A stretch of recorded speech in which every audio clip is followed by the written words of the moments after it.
À vos pronos.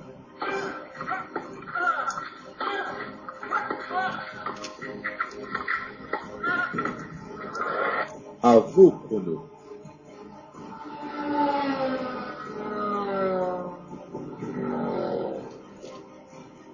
À vos pronos.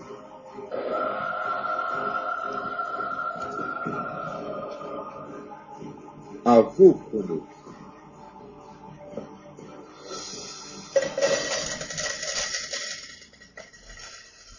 À vos pronos. Présenté par Xavier. Bonsoir à toutes et à tous, et bienvenue dans vos pronos, pas de live cette semaine, donc week-end de Coupe de France, et donc les lives reviendront normalement la semaine prochaine avec Paris FC et Luznac, match très important pour le Paris FC d'ailleurs. Donc je vais vous présenter l'équipe de ce soir. Ce soir on va parler hand, avec on va revenir sur la défaite de l'équipe de France féminine hier, on va parler aussi de la Coupe de la Ligue de hand qui se déroule ce week-end, et puis une page de sport féminin avec Émilie. Thomas n'est pas là ce soir, et bien sûr une page football avec de la Première Ligue, de la Ligue 1 et de la Serie A bien sûr. Donc déjà je vais saluer Ludovic. Bonsoir Ludovic. Bonsoir à tous, bonsoir à tous. Bonsoir à Chris qui hoste l'émission et puis qui sera parmi nous à l'antenne. Bonsoir Xavier, merci de ton invitation. Merci à toi. Bonsoir à un de nos spécialistes italiens avec Domenico de Colpo di Testa, là c'est Fabrizio de Mediaprono. Bonsoir à tous. Bonsoir Fabrizio. Et puis bonsoir à Émilie, maintenant qui est connue sur la station, notamment pour quand on aime le foot, on parle foot le mardi et le mercredi après Liberté pour les auditeurs, avec Thomas dans El Sport. Bonsoir Émilie. Bonsoir Xavier, merci pour l'invitation. C'est un plaisir, merci à toi. Bon, on va commencer, on va attaquer avec la page de hand, avec Ludovic, je te laisse, je crois que tu voulais démarrer par l'équipe de France féminine et la défaite hier soir de peu. Ouais, c'est juste un titre informatif pour ceux qui n'ont pas trop suivi le hand parce que ça se passe sur des chaînes payantes, donc ce qui est un peu regrettable. Mais bon, si finale il y a de l'équipe de France, ça sera sûrement sur la double à 3. Donc je vous rappelle qu'après leur premier beau succès face à la Macédoine, les femmes, lapsus, d'Olivier Crumbles ont échoué de peu face au Danemark. Les Danoises on est dans une émission pronostique, donc je tiens tirer mon coup de chapeau à Thomas qui l'avait plus ou moins pas pronostiqué, mais qui se sentait bien ces Danoises allaient taper l'équipe de France. Ça s'est produit malheureusement d'un petit but, une petite barre. Dans le Money Time n'a pas permis à la France de récupérer un petit point qui aurait fait du bien. Pourquoi? Parce que l'équipe de France va jouer contre la Suède invaincue dans ce groupe-là, 2 matchs, 2 victoires. Puis il ne faut pas, l'équipe de France a grillé ses cartouches, emmenée par une très bonne Nina Canto, Émilie la connaît très bien. Malheureusement, ça va pas se plier. Vraiment un peu un goût amer, cette équipe de France face aux Danoises. Donc c'est pas perdu. On y croit encore. Ils vont aller jusqu'en finale. On l'espère tous.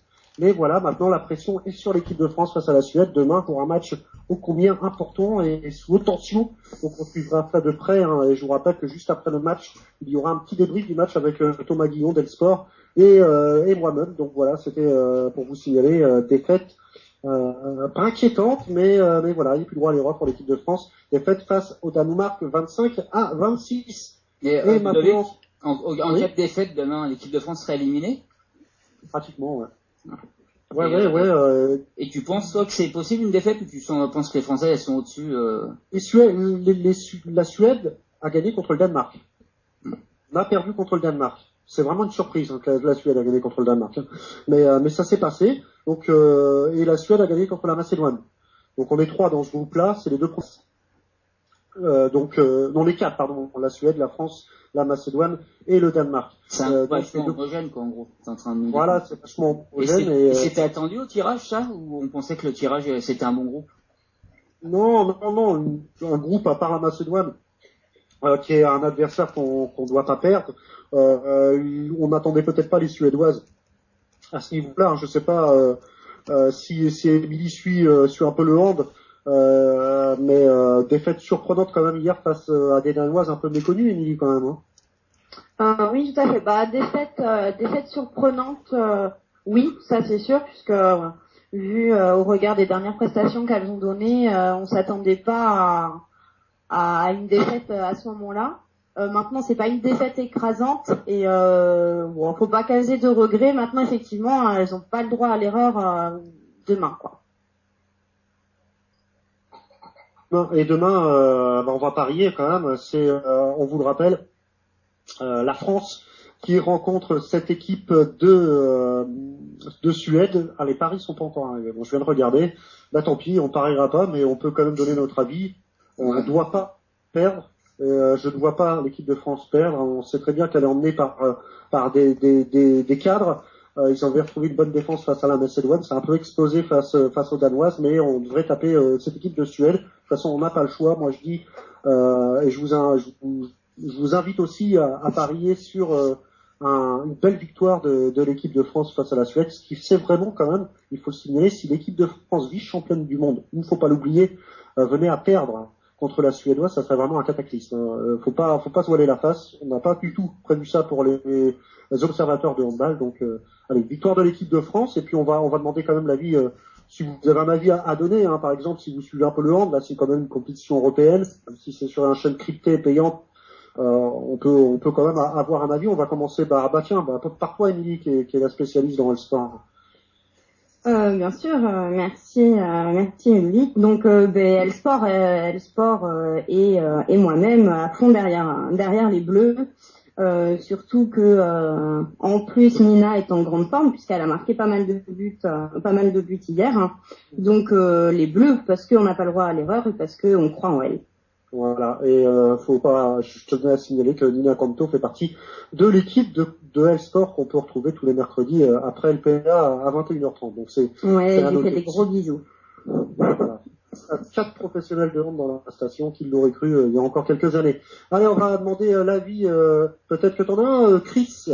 Bah oui, l'occasion aussi de rappeler que le mercredi soir, il y aura une émission spéciale dans LPA, dans Elsport dès 21h30. Bah, vous pourrez suivre cette petite surprise que vous concoctent les animateurs et animatrices d'Elsport, mais pas uniquement. Vous en saurez plus en nous écoutant mercredi à 21h30. Donc, bah oui, par rapport à ça, j'ai aussi le souvenir que notre émérite Thomas nous avait dit que les Danoises étaient à surveiller quand même. Hein, j'ai ce souvenir-là. Donc bon, une demi-surprise comme Émilie a pu le dire précédemment. Malgré tout, voilà, il faut quand même rester les pieds sur terre. C'est vrai que c'était une demi-surprise. Maintenant, je pense que 2 couacs pour les vice-championnes du monde, ce serait vraiment une terrible contre-performance, et ce serait surtout inexcusable pour elles, parce qu'elles ne pourraient, en poule, on peut pas avoir 2 couacs consécutifs. Ce serait impardonnable pour des joueuses de leur rang. Donc malgré tout, franchement, il y a peu de raisons d'être inquiet. Il faut faire confiance aux joueuses en forme, comme notamment notre consultante Nina. Victoire pour les Bleus. Voilà. Victoire pour les Bleus, donc pour l'instant unanime. Fabrizio, est-ce que tu suis un peu le handball, toi, les spécialistes du foot? Non, pas vraiment le handball. Je vais plutôt le suivre aveuglement sur ça. Allez, dernière, Xavier, peut-être un petit commentaire. Toi qui plus tard peut-être te déplaceras sur les terrains de France et de Navarre. Bah, je suis plus les femmes que le hand, hein, à vrai dire. Non, c'est pas, je le dis avant qu'on me le dise. Mais l'un n'empêche pas l'autre.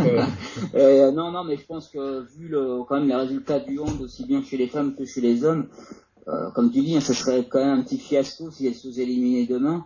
Et je pense quand même, elles ont quand même l'expérience. Hein, il y a encore pas longtemps, là, elles ont été pas mal. Donc moi, je pense que demain, elles vont faire le boulot. Bah, c'est le match à pas rater. Je ne me vois pas pronostiquer la Suède. J'espère que les Françaises vont passer, comme tu dis, notamment pour Nina qui fait partie de RTS. Et rappelons aussi qu'elles ont l'expérience des matchs à élimination directe. Et quelque part ici, ce sera un match à élimination directe. On pourrait dire, oh là là, si elles perdent, oui, mais si elles perdent en quart de finale ou en demi-finale les autres compétitions, c'est toujours aussi la même rengaine. Donc elles ont cette expérience-là. Donc là, pas d'inquiétude pour ceux qui disent, oui, mais attention, une défaite, c'est l'élimination. Mais quand vous êtes en quart de finale ou en demi-finale, elles l'ont été par le passé des championnats du monde, c'est la même chose. Alors vous gagnez, vous passez. Si vous perdez, c'est fini. Et en poule, il y a toujours un joker. Elles l'ont utilisé, elles n'ont plus droit à l'erreur maintenant. Même si celles qui ont la pression demain et que peut-être qu'elles s'attendaient pas à avoir un match coup près aussitôt, notamment dans les poules. La Suède est déjà qualifiée pratiquement, hein, donc aucune pression pour la Suède. C'est ce qui pourrait peut-être vous sauver. Hein. Il faut vraiment pas que les filles de l'équipe de France et les femmes de défi, comme on les appelle, viennent à balbutier leur handball. On y croit, ils sont encadrés par des joueurs d'expérience, Et puis avec des joueuses qui ont été longtemps blessées, comme Alison Pino qui revient bien, Linda Pradel, voilà, j'en oublie sûrement, hein, Nina Canto forcément, on l'a cité. Donc victoire de l'équipe de France. Allez, on va passer du côté de la Coupe de la Ligue. Il n'y a pas de championnat. On jouera la 12e journée la semaine prochaine du côté de la LNH. La Coupe de la Ligue, c'est le Final Four. Final Four, comment ça se passe? Ça se passe du côté de Toulouse. Il y a la demi-finale le samedi et la finale le dimanche. Autant dire 2 matchs, sinon rien pour chaque équipe. Et à noter quand même qu'il n'y a pas Paris, il n'y a pas Montpellier. Non, c'est 2 grosses surprises. Ça va jouer entre samedi 14h Nantes face à Célestat et à 16h15 Dunkerque-Chambéry. Pour le premier match, moi je vous conseille de jouer Nantes. Nantes qui est quand même en coupe EHF, qui a battu Dunkerque l'année dernière de très peu pour se hisser à cette coupe EHF. Nantes ultra favori, Célestat qui est pas mauvais dans le championnat mais à domicile. Là, ça sera du côté de Toulouse. Voilà, c'est pour une info, Célestat, c'est du côté de l'Alsace, donc vous voyez un peu le déplacement qu'il y a à faire, même si Nantes également, c'est assez loin, mais ils sont meilleurs quand même en dehors de leur base. Et Nantes, c'est eux qui avaient sorti le PSG au tour précédent, il me semble.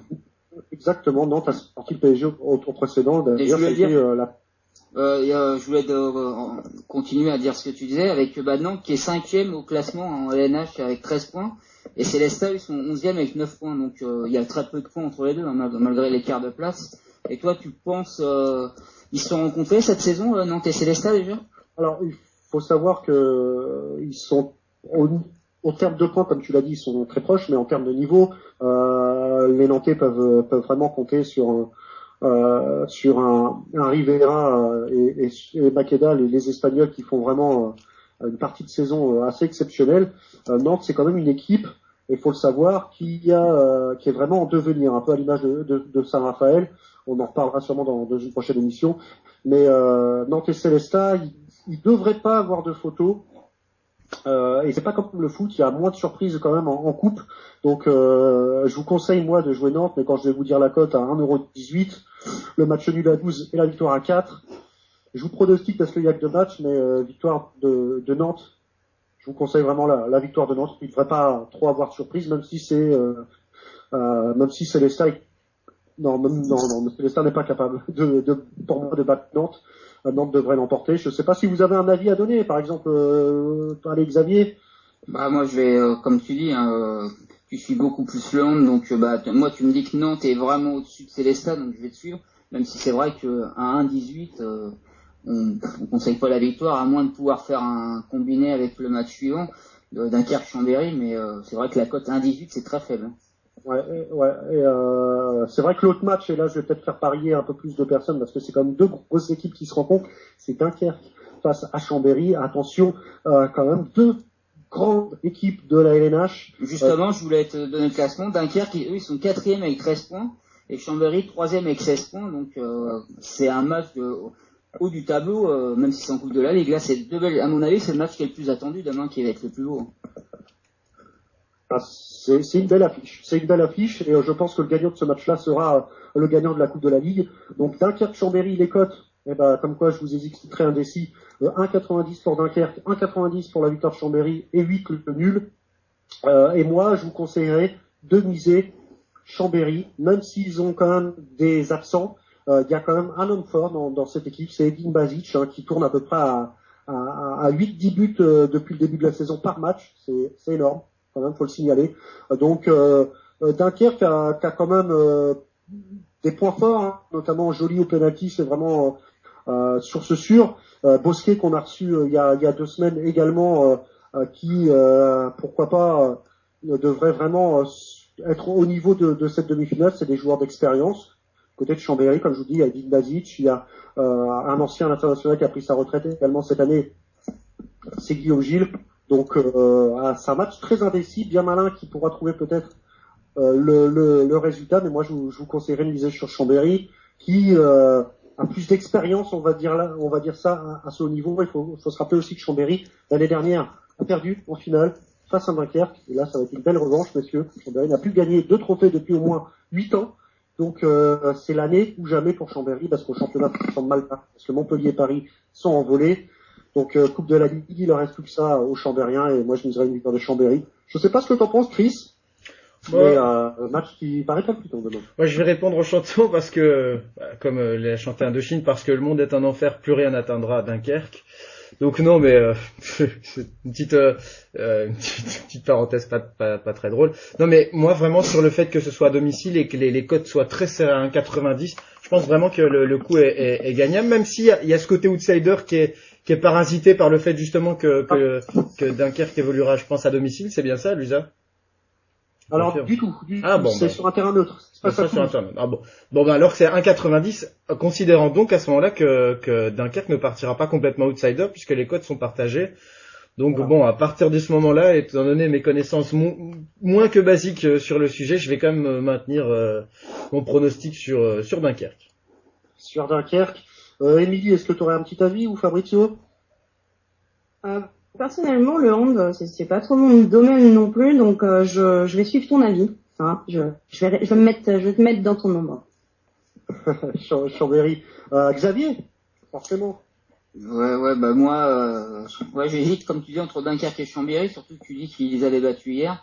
Mais Chambéry, c'est une équipe qui est habituée au gros match et moi je pense que sur ce match-là, par contre, tu dis que le vainqueur de ce match sera certainement le vainqueur de la coupe, de la ligue, mais tu penses pas que ça peut aussi jouer d'avoir deux matchs, ça fera 2 matchs en 2 jours pour le finaliste, y compris pour l'autre match entre Nantes et Célestat. Ça fera 2 matchs aussi pour les organismes. Ils sont sur le même pied d'égalité. Et encore, Dunkerque et Chambéry ont moins de temps de récupération parce que Nantes Célestat joue à 15h.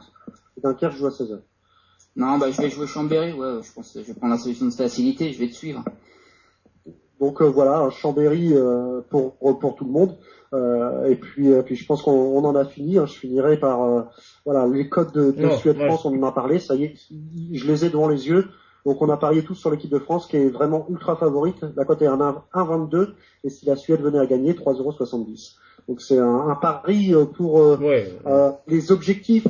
Ne parieront pas contre la France, mais ceux qui ont un brin de réussite pourraient jouer contre la France et parier la Suède parce que la cote elle est assez alléchante. Mais surtout Lusarik, une technique qui marche toujours aussi, c'est de miser sur l'adversaire en prenant un petit risque en se disant de toute façon, je serai content quoi qu'il arrive, parce que si les Suédoises gagnent, je gagne un peu d'argent, donc c'est pas si mal, et puis si les Françaises gagnent, je serai quand même content. Donc moi, ça c'est une méthode que j'ai souvent appliquée avec mes équipes favorites, c'est de miser sur l'adversaire, t'es quoi qu'il arrive content.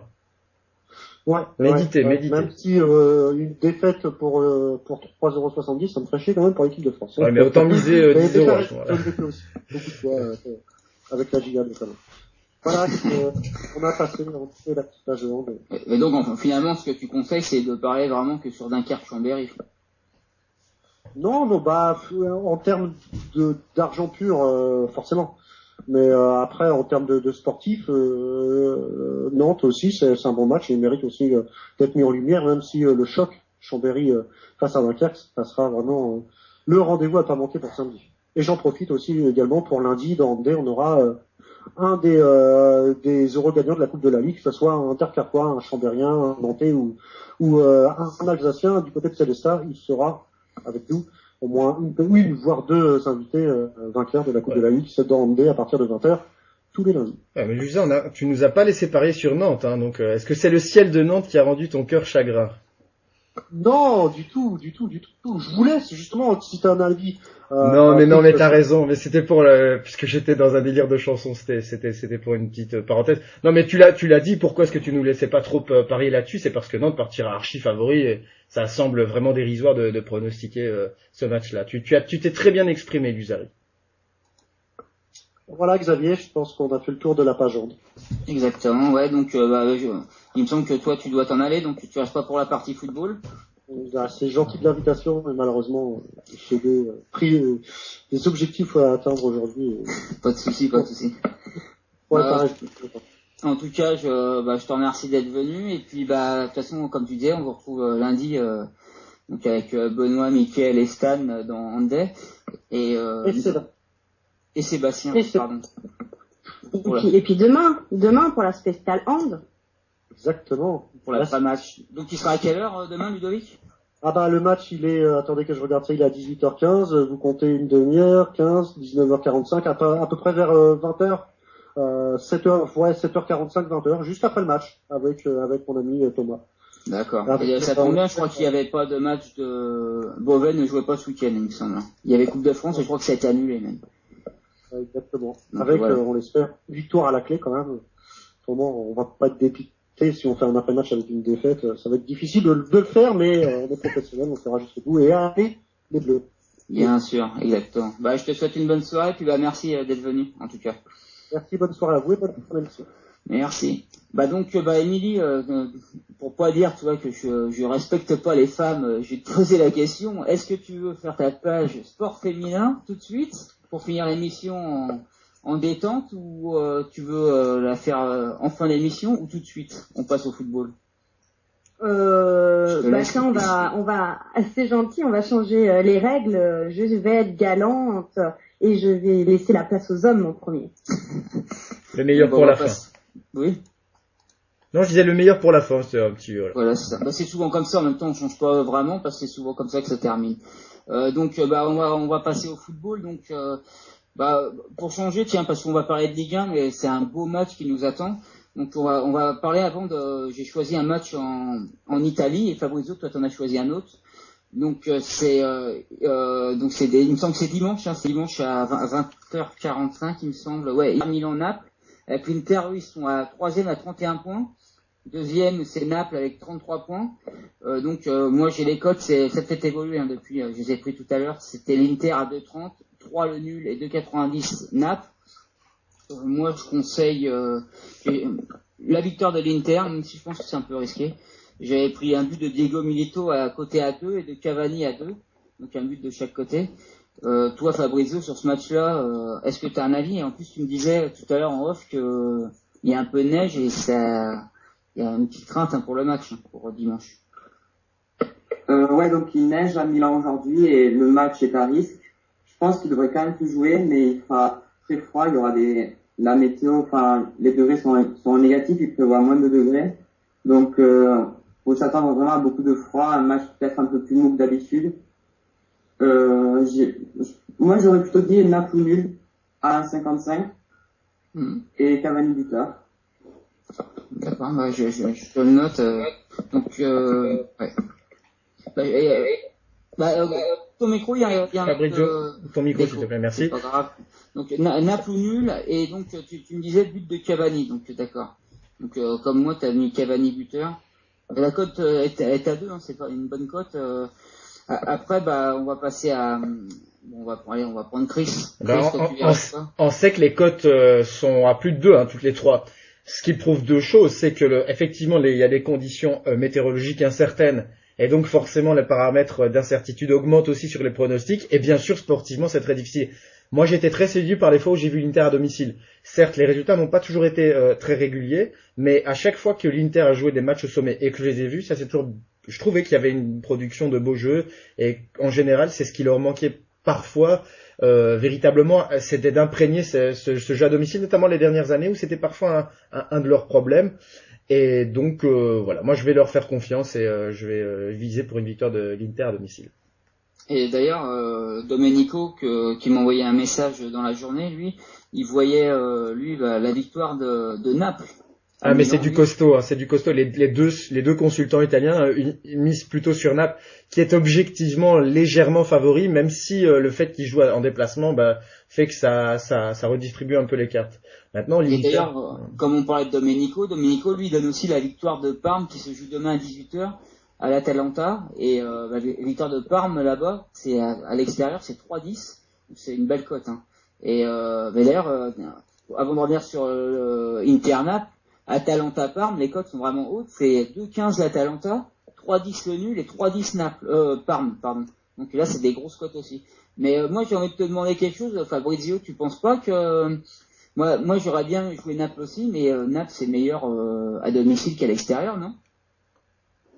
Oui, souvent. Ouais, Naples profite vraiment très souvent du public. Il y a un stade toujours plein, donc oui, à domicile, ils ont facilité. Mais je pense que l'Inter, ils sont pas vraiment en forme, vu qu'ils restent quand même sur une victoire. Une seule victoire lors des 5 derniers matchs, toutes compétitions confondues.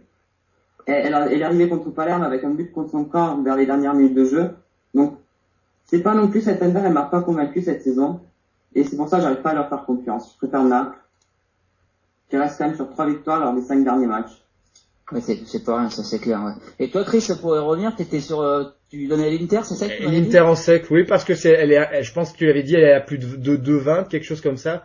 Ouais, ça a pas évolué, là, j'étais voir, là, c'est 2,30 même. Oui, 2,30, donc voilà. Je pense que c'est vraiment, pour une équipe comme l'Inter, c'est vrai, face à Napoli, vraiment, qui est une des équipes, c'est l'équipe qui monte le plus ces dernières années. C'est incontestable. Surtout, moi, c'est vrai que le jeu qu'il propose est vraiment, puis devant, faut dire qu'il y a quand même des joueurs du côté de Napoli. Mais bon, c'est à domicile pour l'Inter, et effectivement, l'argument aussi que Napoli forge la plupart de ses exploits à domicile. Là, c'est pour ces raisons-là que je mise sur l'Inter. Et je trouve que la cote est quand même intéressante pour l'Inter à domicile, hein, mine de rien. De 30. Et toi, Émilie, tu verrais quoi sur ce match-là? Si je dis pas de bêtises, on a pronostiqué ce match-là mardi dans l'émission. Ouais, parce que pour pas mentir, on devait avoir Flo ce soir qui a eu un souci. Et je lui avais dit j'avais choisi 3 matchs. Il m'a dit, c'est les mêmes que j'ai choisi mardi soir avec Émilie. Donc j'ai dit, tiens, c'est vrai que c'est les 3 plus beaux matchs. Tout à fait. Donc je changerai pas ce que j'ai dit mardi, l'Inter pour moi. Toi aussi, tu vois l'Inter? Ouais. D'accord, ouais. Ça sera, disons que pour l'Inter, ça serait une bonne nouvelle parce que ça voudra dire déjà, parce que quand je regarde le classement, qui rattraperait, même il dépasserait Naples qui est deuxième. Donc pour l'Inter, ça serait pas mal du tout. Ouais, ça serait juste une bonne opération, effectivement. Ouais, c'est clair, une belle opération en plus pour un gros match donc qui se joue dimanche.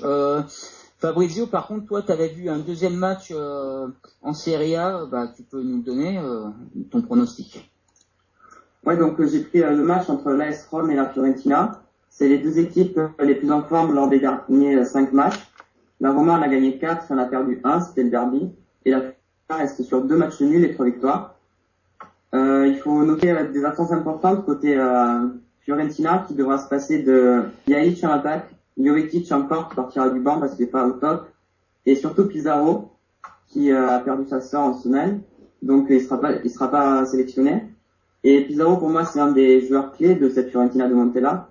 C'est lui qui donne le rythme, qui lance les attaques. Et à mon avis, j'ai vu jouer la Fiorentina quelquefois sans Pizarro et ça se voit. D'ailleurs, ils ont fait un 2-2 contre Turin, si je me souviens bien. Et je pense que, vu que ce sont deux équipes très offensives, la Roma a marqué 34 buts et la Fiorentina 27, mais qui encaisse aussi, vu que la Roma a encaissé 24 buts, je pense. Je mettrais vers un over 3,5 buts.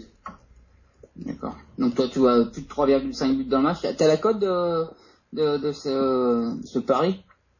Oui, c'est coté à 2,0 sur Bwin.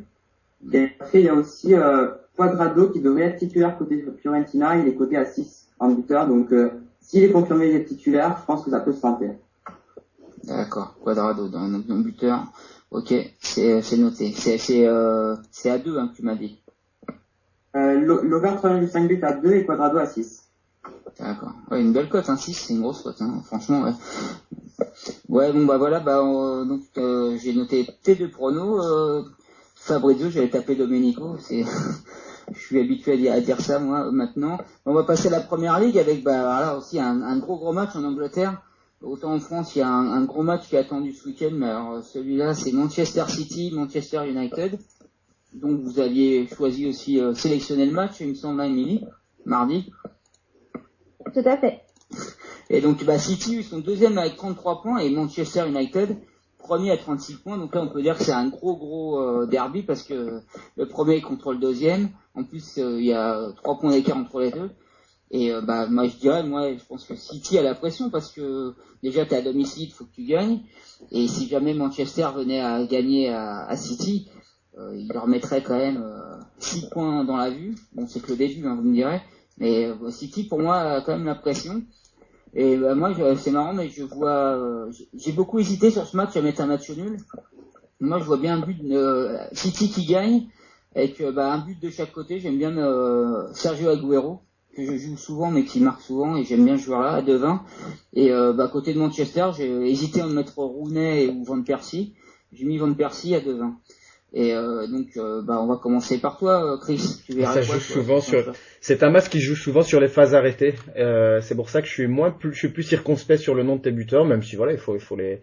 Rooney aussi qui marque beaucoup quand même sur corner, etc. et sur penalty, coup franc, etc. Donc bon, ça peut se jouer. Moi, j'irais plutôt vers le match nul. On se souvient que l'année passée, City a forgé son titre aussi grâce à ses résultats contre United, je sais pas si vous vous en souvenez, avec l'éclatante victoire à l'extérieur et surtout la victoire 1-0 avec la but de la tête de compagnie. Ils avaient basculé devant à 2-3 journées de la fin et ils avaient gardé la tête. Donc ça peut être un des déclics. C'était l'élément le plus important de la saison de City l'année passée, c'est qu'ils ont battu 2 fois United. Est-ce que ce sera le cas cette saison-ci? Moi, je n'en ai pas l'impression. Ça risque, voilà, bon, je vais enfoncer quelques portes ouvertes. Ça va être évidemment un match très physique avec énormément de fautes. Ça va se jouer sur les phases arrêtées. Peut-être avantage à City sur les phases arrêtées, mais au niveau du jeu produit depuis le début de la saison, avantage United. Voilà, donc les deux éléments s'annulent pour moi et match nul en perspective de mon côté. D'accord. Et toi, Fabrizio, tu suis un peu la première ligue. T'es plus City ou United? Ouais, j'en parle de temps en temps avec Julien. Moi, je suis plus City, on va dire. Même si c'est vraiment très difficile de jouer ce genre de match, vu que vraiment tout peut arriver dans ces derbies. Je dirais un but de Van Persie qui est en forme. D'accord, t'es comme moi quand tu vois Van Persie buteur. Mais par contre, tu donnes victoire de City et but de Van Persie quand même. Non, j'ai pas donné victoire de City. Uniquement Van Persie buteur, Ilan. Oui, voilà. Enfin, je vois plus City, mais vraiment pas de quoi parier sur un 1x2 sur ce match. Ouais, d'accord, ok, d'accord. Ouais, donc en gros, tu joues juste le buteur sur ce match-là, même si dans l'analyse, tu penses que City, tu les vois plus gagner. Tu vois pas United gagner à City, quoi. En fait, je pense que City n'a plus que le championnat maintenant qu'ils sont éliminés de la Champions League. Donc, je les vois pas faire un faux pas à domicile juste après l'élimination. Ça peut être... je les vois pas faire ce faux pas. À savoir que United n'avait pas joué pour aller gagner l'année passée à City. Mais c'était à 3 journées de la fin et ils devaient absolument ne pas perdre. Ce qu'ils ont fini par faire malheureusement pour eux. D'accord. Et toi, Émilie, t'avais dit quoi mardi, comme tu vas rester sur tes positions, à mon avis? Franchement, je m'en souviens pas. Le piège. Appelle à un ami, appelons Flo. Tu fais ça. Ouais, je vais appeler un ami, donc si l'ami m'entend, aidez-moi. Mais je pense que j'avais dit match nul. Je pense. Si je me connais bien, j'avais dû mettre match nul. On peut pas t'aider. Et si je devais répondre maintenant, je dirais match nul. On peut pas t'aider parce que je pense que la personne qui te connaît le mieux ici, c'est toi. Hein. Mais bon. Ou pas. Vaut mieux quand même. Se connaît-on vraiment? Non, je pense que j'avais dit match nul, mais en tout cas c'est ce que je dis maintenant. Donc match nul, c'est assez difficile à départager, donc franchement je parierais même pas sur ce match-là, donc. D'accord, merci. C'est-à-dire que j'aurais pas dû choisir le match. Je t'en remercie. Ouais. Non, puisqu'il a été choisi donc quand on aime, donc tu as fait un très bon choix. Et d'ailleurs, je voulais préciser que ce match-là, il se jouera dimanche à 14h30. Hein. Donc, comme la plupart des chocs en Angleterre l'après-midi pour lutter contre la violence dans les stades depuis quelques années, depuis presque 10 ans déjà maintenant. Merci pour cette info. Il y a les l'intérieur. C'est surtout qu'au niveau des forces de l'ordre, quand il fait nuit, c'est beaucoup plus difficile pour elles d'assurer la sécurité. Et donc c'est un débat qu'ils avaient eu il y a 15 ans en Angleterre. On a ce débat là un peu partout dans les principaux pays européens sur le fait de jouer les matchs avec des gros risques d'affrontement entre supporters le plus tôt possible dans la journée, voilà, pour que les policiers puissent avoir vraiment un contrôle, alors que pendant la nuit, malheureusement, on sait que c'est plus propice à attirer la délinquance, les cassages, etc., de vitres des cafés, des bars, etc. Donc c'est pour ça qu'ils jouent les matchs chocs, la plupart de leurs matchs chocs en début d'après-midi en Angleterre. Alors pour pas mentir, j'avais choisi aussi Everton-Tottenham, parce que j'avais choisi 3 matchs phares, Saint-Etienne-Lyon, bien sûr, on pouvait pas passer à côté, et City-United et Inter-Naples.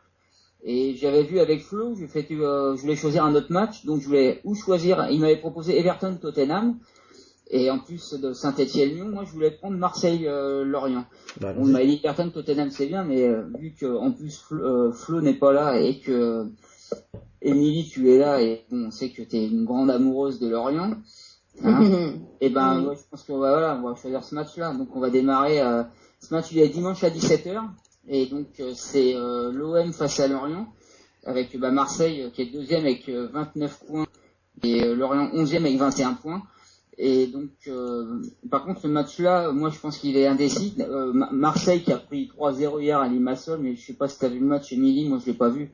Mais je crois qu'il y avait, il me semble, un ami m'a dit, à part Loïc Rémy, il y avait quasiment aucun titulaire habituel. Non, j'ai pas vu le match. Il paraît que c'était un peu une équipe bis qu'ils avaient mis. Et donc, moi, j'avais du mal à trouver sur ce match-là parce que Lorient est dur à jouer, mais j'ai l'impression que Marseille quand même est capable de gagner chez lui. Et à mon avis, en plus, après la défaite en Coupe d'Europe, s'il a fait tourner, c'est pas pour rien. En plus, ils étaient déjà éliminés. Moi, je vais jouer Marseille. Cote intéressante, parce que Marseille, la cote était basse et la défaite d'hier a fait remonter. Moi, je les ai à 1,55, le nul à 3,50 et Lorient à 5,50. Moi, je vais jouer Marseille, et oui, comme quoi, à 1,55 et on finira par Émilie parce que ça sera peut-être la moins objective. Même si on peut être supporter ou supportrice d'une équipe et être objectif. Mais ça va être difficile pour moi. Tiens, Fabrizio, toi, tu verrais quoi? Parce qu'il y a un célèbre Fabrizio qui est passé par Marseille. Je vais pas citer le nom. Ah ouais, moi je dirais aussi la victoire de Marseille qui doit un peu rattraper sa défaite en coupe, même s'ils ont fait tourner. Ils ont fait vraiment beaucoup tourner. Il y avait juste, comme tu l'as dit, Rémi titulaire. Et après, il y avait toute une équipe B, donc je pense qu'à domicile, ils devraient gagner contre Lorient. D'accord, ouais. Sans buteur, rien. Donc, Chris, je sais que toi, à chaque fois, t'as un dilemme. Tu le sais. Marseille gagne, tu dis je veux pas les donner parce qu'ils perdent, donc je les donne perdants en espérant qu'ils gagnent. J'ai toujours pas compris, mais continue. Non, mais jusqu'à présent, la dernière fois, ça avait marché ou pas? Non, la dernière fois, justement, ça avait plus marché. Ah, bon, alors j'ai vaincu le signe indien parce que je m'étais jamais trompé sur Marseille, ça me rendait fou au bout d'un moment. Bon, d'accord.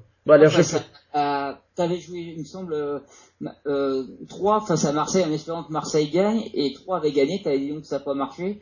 La fois d'après, tu t'es mis à pronostiquer vraiment ce que tu pensais, et je crois que ça n'avait pas marché. Pour une fois, ça n'avait pas marché. Bon, d'accord. Je vais remettre à pronostiquer ce que je ne pense pas, alors.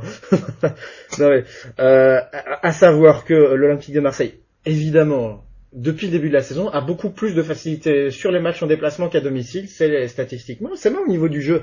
C'est pas une grosse surprise parce qu'on sait que Marseille, et aussi la pression du public qui est toujours à double tranchant en fonction des saisons. C'est toujours très caricatural d'une saison à l'autre. D'ailleurs, je sais pas si vous avez remarqué ça. Milly, évidemment, l'a noté et l'a souligné avant moi. Donc cette saison, c'est plutôt dans le sens inverse. Et il y a aussi évidemment la problématique du jeu où les équipes ferment les angles et bouchent les trous derrière. C'est-à-dire que le bloc des 11 de ceux qui viennent est toujours sur 30-40 mètres et en général toujours à proximité de leur gardien de but. Donc il y aura ce problème-là face à Lorient qui n'a gagné qu'une seule fois en 7 matchs en déplacement. Mais qui a quand même obtenu 3 matchs nuls, donc la majorité des fois où Lorient se déplace cette saison, ils ne perdent pas. Ça fait 4, donc une victoire, 3 matchs nuls et seulement 3 défaites en déplacement. Donc c'est un bilan assez honorable. Je vais peut-être miser un petit risque. Je vais prendre le match nul. Allez, je prends un petit risque parce qu'avec l'Olympique de Marseille, j'en prends souvent et ils sont souvent payants. Malheureusement pour eux. Marseille qui est pas facile à cerner, parce que ils avaient pris 4-1 face à Lyon. Une bonne déculottée, et puis derrière on se dit à Brest Brest ils avaient fait juste un match nul chez eux, sinon ils avaient gagné tous leurs matchs à domicile, ils vont gagner là-bas, après ils prennent 3-0 en Coupe d'Europe, mais entre guillemets c'est un peu un match bâtard parce que t'es éliminé et tu fais tourner. Donc voilà, et d'un mot aussi. C'est jamais facile à jouer. Moi, je trouve que c'est vraiment une équipe jamais difficile à jouer. Moi, je suis admiratif de ce qu'ils font, parce que d'année en année, c'est bien ce qu'ils font. C'est à Limassol qu'ils ont été battus hier, j'ai bien entendu. Oui, c'est ça. Mais je connais bien cette équipe de Limassol. Je les ai vus jouer quelques fois. Alors là-bas, je peux vous assurer que c'est, je sais pas si vous connaissez les charcutiers Redmans, mais là-bas, c'est sponsorisé. C'est le sponsor du stade, parce que je vous assure que les faux, je les ai vus jouer à domicile. Et alors, très souvent, ils faisaient des bons résultats dans les championnats préliminaires de Ligue des Champions, etc. À domicile, ils ont battu Anderlecht, qui les avait rétamés sur le match retour 5-0, mais à domicile, ils ont vraiment un jeu extrêmement physique. Le public, là, c'est pas un vomo, il les pousse vraiment. Je sais pas comment ça s'est passé hier, j'ai pas vu le match. Et donc voilà. Et aussi le fait que Marseille, tout ça pour dire que le fait que Marseille aussi, à mon avis, hier n'était pas non plus dans un état d'esprit complètement concentré. La conclusion pour dire que je pense que c'est pas totalement significatif ce qui s'est passé hier. Il faut pas tirer sur l'ambulance et dire mon Dieu, qu'est-ce qui s'est passé. Je pense que c'est un petit accro et mentalement, à mon avis, les joueurs ne devaient pas y être non plus à 100%. Et si vous n'êtes pas mentalement prêt à aller à Limassol, là-bas, si vous êtes concentré, une équipe comme Marseille concentrée avec des joueurs qui mordent et qui ont faim de ballon, ils gagnent. Mais s'ils n'ont pas faim de ballon, ça ne m'étonne pas du tout qu'ils aient été battus là-bas, s'ils n'avaient pas faim de ballon. Et toi, Émilie, quoi là? Ouais, Ouais, d'accord. Eh ben, c'est compliqué à pronostiquer ça aussi, hein, parce que pour le joueur, franchement, bah ouais, les deux hein, sont susceptibles d'accrocher l'autre. Donc mon cœur dirait Marseille, mais mon joueur dirait Lorient. Donc allez, je vais dire Marseille. Toi, tu vois Lorient pouvoir gagner au Vélodrome. Ah bah carrément. Ils ont la capacité et les ressources pour. Hein. Non mais comme il dit Chris, hein, c'est pas faux. C'est une victoire en 7 déplacements. Une victoire en 7 déplacements. Ouais, mais bon, il suffit qu'ils aient le déclic, qu'ils soient mieux préparés mentalement. Mais bon, ça m'étonnerait, hein, vu ce qui s'est passé hier. Je pense qu'il a conservé son équipe type justement pour cette fameuse rencontre. Donc c'est pour ça que je vais dire Marseille. Ouais, et puis en plus ils ont quand même à se faire pardonner. Je pense auprès des supporters leur défaite face à Lyon, à mon avis, qui a pas été tellement digérée. Et puis bon, mine de rien, même s'il a fait tourner, quand tu prends quand même ce score quand même de 3-0 à Limassol, je pense que les joueurs sur ce match-là ils vont être revanchards, hein, je pense, hein, ça c'est clair. Moi je serais surpris, un nul est possible, hein, parce que Lorient en plus réussit quand même des fois pas mal au Vélodrome. Mais de voir Lorient s'imposer à Marseille, moi je serais surpris quand même. Et la clé de la saison de l'Olympique de Marseille, à l'heure actuelle, première équipe si on prend au classement du championnat des équipes à l'extérieur au niveau des points, Marseille est premier, 9e seulement au niveau des équipes qui reçoivent à domicile. Ça va être la clé de la saison de Marseille, pas perdre trop de points à domicile et il pourrait vraiment créer de grosses surprises. T'as classement sous les yeux, toi, des équipes domicile extérieures?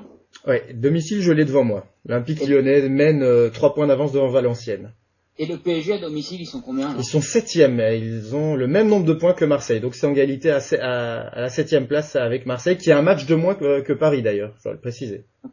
Finalement, le parcours à domicile du PSG est vraiment pas terrible. Hein. Ah oui, oui. Bah ça fait sur 8 rencontres, ça fait 4 victoires, 2 matchs nuls, 2 défaites. C'est clairement insuffisant pour une équipe du standing du Paris Saint-Germain. Pour une face à 9 Rennais. Ouais. Et une autre face à Saint-Etienne. À l'extérieur, c'est quoi le classement de Paris? Ah bah le classement de Paris à l'extérieur, il suffit que je fasse cela pour te le dire dans quelques petites secondes. Tout ça pour dire donc l'Olympique de Marseille comporte. L'Olympique de Marseille est donc premier grâce à ses 5 victoires. Hein, ça, les victoires forcément à 3 points depuis 15-20 ans, les victoires à 3 points, elles comptent beaucoup en déplacement. Marseille est premier, Paris Saint-Germain est 3e, hein, donc voilà. Ils sont meilleurs à l'extérieur aussi. Avec un match de moins que Marseille, donc potentiellement ils peuvent être premiers au niveau des équipes en déplacement. Ils ont 3 points de retard sur Marseille, mais un match de moins. Donc théoriquement, le Paris Saint-Germain peut être premier au niveau des équipes à l'extérieur, à égalité avec Marseille. Ok, d'accord. Et le Stade Rennais se déplace bien. Le Stade Rennais 2e, hein. Voilà. Et ça on le sait. Ouais, le Stade Rennais, ils sont pas mal. Hein.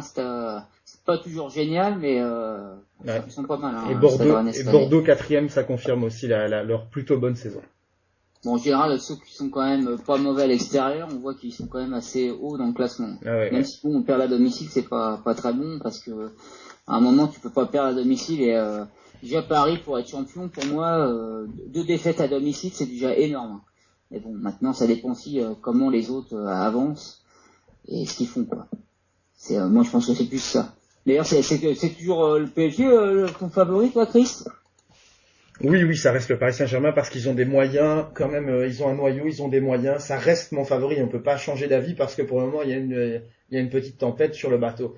Maintenant, voilà, si évidemment, si les problèmes ne trouvent pas de solution, ça ne sera pas le Paris Saint-Germain. Mais je pense qu'ils ont encore les moyens. Ce serait quand même un scandale absolu et vraiment infini que le Paris Saint-Germain, qui a tous les moyens d'acheter et de s'offrir la Ligue 1, ne soit pas champion en fin de saison. Ce serait vraiment la chronique d'un scénario ridicule. Et là, je pense que là, vraiment, du côté du parc, ce ne sera plus le Parc des Princes, mais là, ce sera vraiment le théâtre des Misérables. Mais tu sais que c'est faisable aussi, hein, parce que moi, je les trouve pas hyper bien partis. Ah bah là, ils jouent pas en champion, c'est évident. Ils ont en plus pour moi, ils y sont pas. Hein. Ah mais non, ils ont pas le collectif d'un champion et ils s'en sortent et ils sont aussi entre guillemets aussi hauts dans le champ, en prenant bien des guillemets, aussi haut dans le championnat uniquement grâce à des prestations individuelles. Et ce que j'avais dit en juillet-août, Le cas Ibrahimovic qui complexe les autres joueurs, on va en reparler aussi d'ici là. Parce que Ibrahimovic, c'est toujours aussi quand un joueur comme ça vampirise à lui tout seul toute son équipe, bah, il paralyse aussi les autres joueurs et il leur permet pas de s'exprimer pleinement. Et on va voir si ça se passe bien, si par contre les égos ne passent pas, ça peut faire du dégât tout ça. Et puis c'est pas prêt de s'arrêter, hein, puisqu'il parle encore de rachat au mercato. Hein. Ouais. Et Chris, méfie-toi parce que ce que tu viens de dire, je l'ai entendu de Daniel Riolo cette semaine. Donc tu tournes Daniel Riolo et je suis pas sûr que ce soit trop le genre de journaliste que c'est pas ton modèle quand même. Sur le fond, je suis souvent d'accord avec lui, c'est la forme qui est souvent ridicule avec lui. Et toi, Fabrizio, qui nous envoyait des Italiens à chier partout là au Parc des Princes, tu vois le PSG champion toi ou pas? Ouais, disons que j'apprécie désormais l'équipe de Paris avec tous les Italiens et joueurs de Serie A qui sont arrivés ces 2 dernières années. Champion, je pense que ça va se jouer jusqu'à la fin, je pense. Parce qu'ils surdominent pas ce championnat, loin de là. Donc je pense que ça se jouera jusqu'à la fin avec Lyon, peut-être même Marseille et Saint-Etienne à voir. Alors là, je vais te dire, t'as été excellent parce qu'on n'a pas préparé l'émission ensemble, mais tu viens de parler de Lyon, de Saint-Etienne, c'est le dernier match que j'ai choisi. Bon, celui-là, c'était évident, hein. C'est dimanche à 21h, avec Saint-Etienne, donc, qui est 3e avec 26 points et Lyon 1er avec 31 points. Et donc, déjà, la Saint-Etienne, j'avais la cote que j'ai prise, il me semble, tout à l'heure. Elle était à 2,5, elle est déjà remontée à 2,15. Et, 3,10 le nul. Et 3,10 Lyon, qui était à 3,30 dans l'après-midi. Donc, on voit que, les cotes remontent petit à petit. Avec, je sais pas si t'as entendu, toi, Chris, comme tu as l'air d'écouter RMC, toi aussi, qui a je crois que c'est le président de Saint-Etienne, Remeillet, on lui a demandé de comparer Ruffier au gardien de Lyon, j'ai oublié son nom, le gardien qui était remplaçant de... Vercoute, non, c'est pas... Voilà, Rémi Vercoutre, il a comparé une 2 chevaux à une Ferrari. Donc je pense que ça a dû plaire du côté de Lyon, les connaissants. Et malheureusement ou heureusement, il a pas tort, hein. Oui, c'est sûr. Mais bon, je pense que il y a pas mieux pour motiver une équipe en face quand ça parle un peu comme ça. On est avec un numéro 2 par défaut face à un gardien qui est le plus sous-estimé de la Ligue 1. Donc voilà, c'est le gardien le plus sous-estimé de la Ligue 1, il joue à Saint-Étienne, et le numéro 2 par défaut qui est devenu le numéro 1 par défaut qui devrait être numéro 2 dans un grand club comme Lyon. Mais sur le fond, il a raison. Maintenant, le seul résultat compte. Mais c'est vrai que potentiellement, Ruffier, il aurait beaucoup plus sa place à l'heure actuelle que Vercoutre. Maintenant, il y a le paramètre de l'âge aussi, on sait qu'il est plus âgé. Il y a plein d'autres paramètres à prendre en considération. Mais au niveau du talent, que quelqu'un qui s'oppose à cette idée-là se lève maintenant et se manifeste. Que si quelqu'un me dit actuellement Vercoutre est plus fort que Ruffier, moi je n'y crois pas une seule seconde. Ah non. Et d'ailleurs, tu parlais de Ruffier, mais à mon avis, vu ce qui se passe à Lille avec Michael Landreau, là, qui va sûrement casser son contrat, démissionner et quitter Lille, on savait pas où il rebondit, mais il risque sa 3e place dans l'équipe de France. On voit pas pourquoi Ruffier pourrait pas y être ou Carasso. Hein. Ouais, mais là, franchement, Ruffier, je sais pas, il y a un délit de sale gueule. Je sais pas ce qu'il a fait parce que c'est des années où il mériterait d'être au moins 3e plusieurs fois. Là, franchement, s'il est pas sélectionné 3e, à mon avis, il le sera jamais parce que là, les circonstances devraient vraiment plaider en sa cause. Il a encore été monstrueux contre le Paris Saint-Germain, mais ça devient un pléonasme que Ruffier soit monstrueux contre le Paris Saint-Germain. C'est pour ça que toi, Xavier, tu ne le sous-estimes pas parce que tu l'as vu souvent, Ruffier, être très bon contre le PSG. Non, parce que moi, même à l'époque où il y avait Monaco, au PSG, on parlait d'un remplaçant, une période, on parlait de Douchez, d'Ospina et justement de Stéphane Ruffier. Et moi, des 3, c'était largement Ruffier que je préférais. Ils ont pris Douchez, que pour moi, j'ai un peu du mal avec lui. Et heureusement, ils ont pris Sirigu, qui est vraiment bon dans les buts à Paris. Mais moi, Ruffier, c'est vraiment un joueur que j'aurais bien aimé. Je me rappelle d'un PSG Monaco où il avait tout arrêté tout le match. Ah bah justement, je m'en souviens. Et s'était pris un but. C'est le match. Et d'ailleurs, à mon avis, c'est la seule fois de ma vie que je verrai ça. Je l'ai déjà dit dans une autre émission.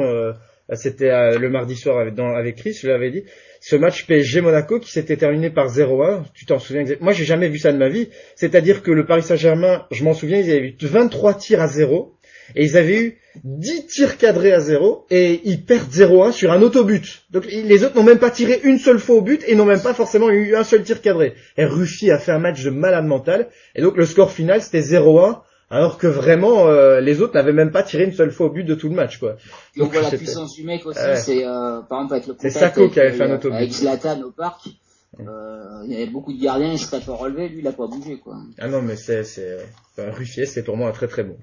Ouais, mais je pense qu'il va arriver en équipe de France parce que bon, il y a Thomas en off qui me dit qu'il devrait aller à Bastia normalement. C'est vrai que c'est la rumeur qu'on entend. Et mais je pense qu'en plus, vu la saison, si Saint-Etienne fait une bonne saison, là quand même, il est passé à Saint-Etienne, ça fait 2 ans qu'il fait 2 grosses saisons. À un moment, je vois pas pourquoi il arrivera pas, à moins que pour Didier Deschamps, le 3e gardien, ce soit un gardien un peu Un peu plus jeune, un peu plus jeune. cadre des vestiaires, mais bon, là, Michael Landreau, avec l'histoire à Lille, on voit que dans les vestiaires, c'est pas toujours nickel. Hein. Ou alors un plus jeune pour pousser un peu en espérant, oui, ça peut être l'une des deux solutions. C'est vrai que Stéphane Ruffier. Ouais, mais l'expérience, Ruffier peut l'avoir. Je sais pas ce qu'en pensent nos amis, évidemment. Ouais, je sais pas, moi, toi, Émilie, t'en penses quoi de ce gardien? Et puis surtout de Saint-Etienne, de la saison stéphanoise qui est bonne. Émilie? Pas. Et de ce match, Lyon-Saint-Etienne, bien sûr. Non, je dis Saint-Etienne. Tu dis Saint-Etienne. Et t'en penses quoi de Stéphane Ruffier, toi? Rien du tout. Tu l'aimes pas? Je le connais pas. Non, mais non. T'as pas le droit de me dire. T'es obligé de le connaître, quand même. Non, mais je le connais, mais après, je vais pas m'exprimer sur un sujet que je ne gère point. Ouais, c'est pas la spécialiste de Ruffier. Le but, c'est pas le sujet trop que. Voilà, c'est pas trop mon sujet, alors je préfère vous écouter. Ouais. Enfin, je sais pas, mais moi, voilà. C'est pas non plus mon sujet, mais je pense que moi, c'est un gardien que je trouve vachement bon, quoi. Et il t'a traumatisé. En tant que Parisien, tu étais traumatisé par Stéphane Ruffier aussi, il faut le dire. Non, mais moi, je trouve ça, et souvent Courbis, il le dit sur RMC, c'est pas faux, c'est que une grande équipe, elle doit avoir un grand gardien. Et Lyon, on se rappelle une période, c'est quand même Hugo Lloris qui a tenu l'équipe. Ouais. Et moi, je me rappelle quand même de Paris quand ils avaient Edel. On va dire que je suis traumatisé pour le coup. Mais quand t'avais Edel, ils ont perdu un nombre incalculable de points avec lui. Je vais jeter un pavé dans la mare, mais là, un gros, mais Lloris est arrivé, Lyon n'a plus subitement, il y a peut-être pas de lien de cause à effet, je ne pense pas, mais constatons cela. Lloris est arrivé, Lyon n'a plus rien gagné, soudainement. Lloris repart et Lyon est peut-être en train d'espérer reconquérir des titres. Je dis ça ou je dis rien, mais ça peut aussi inciter une certaine réflexion. Moi, je pense que c'est une coïncidence parce que bon, Lloris, je pense qu'il les a plus souvent sauvés que plombés. Hein.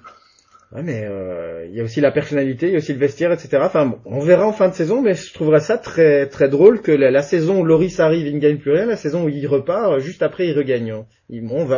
C'est le Pierre Richard de... Il a vraiment pas de chance partout où il passe, et ben il part au mauvais moment, quoi.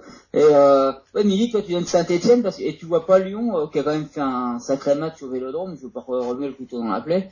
Tu les vois pas pouvoir faire un coup à Geoffroy Guichard, les Lyonnais? Non. D'accord, donc ça c'est réglé. Au moins ça. Je me prononce bien, nettement dans les pronos, mais en général j'ai très peu souvent tort.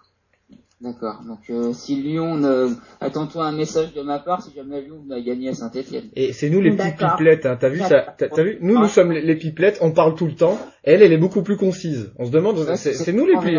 Ben c'est vrai.